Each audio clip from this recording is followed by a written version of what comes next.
ऐसे क्या तथ्य हैं जिन्हें जानकर लोग कहें ऐसा हो ही नहीं सकता?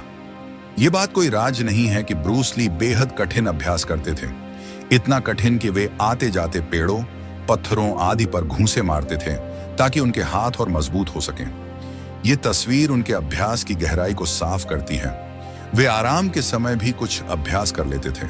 डाइनिंग टेबल पर और अन्य जगहों पर हथेली और बाजू को कठोर बनाने के लिए हाथ में ग्रिपर रखते थे। बैठे लेटे समय कोई न कोई भारी वस्तु उठाते और फिर रखते रहते। अक्सर साइकिल चलाते, नहीं तो जॉगिंग करते नजर आते। उनके शरीर का कभी भी एक जगह न टिकना मनोरंजक नजारा होता था। लेकिन क्या यह अच्छा था? शायद नहीं, क्योंकि ब्रूस को कई बार तेज दर्द होती थी, लेकिन वे अपनी आदत से बाज नहीं आते थे। आराम करो और ऊर्जा वापस पाओ।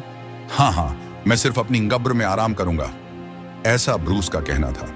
सोते हुए भी जैसे वे एक आंख खुली रखते, कौन सी कसरत और तरीके से मजबूती लाई जाए, ऐसा सोचते रहते। ब्रूस की अपने शरीर पर पकड़ अविश्वसनीय थी। इसी कारण से वे खूंखार शेर की तरह हो गए थे।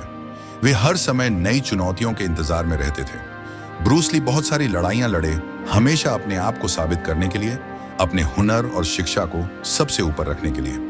वे हमेशा सतर्क रहते, खुद के रक्षक की तरह।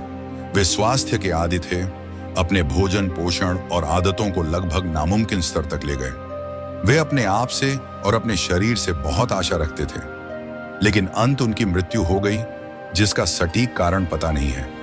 शायद दवा उन्हें ठीक नहीं बैठी और उनके दिमाग में सूजन हो गई।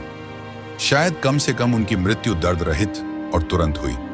क्या उन्होंने अपने शरीर से कुछ ज्यादा ही उम्मीद लगा ली थी?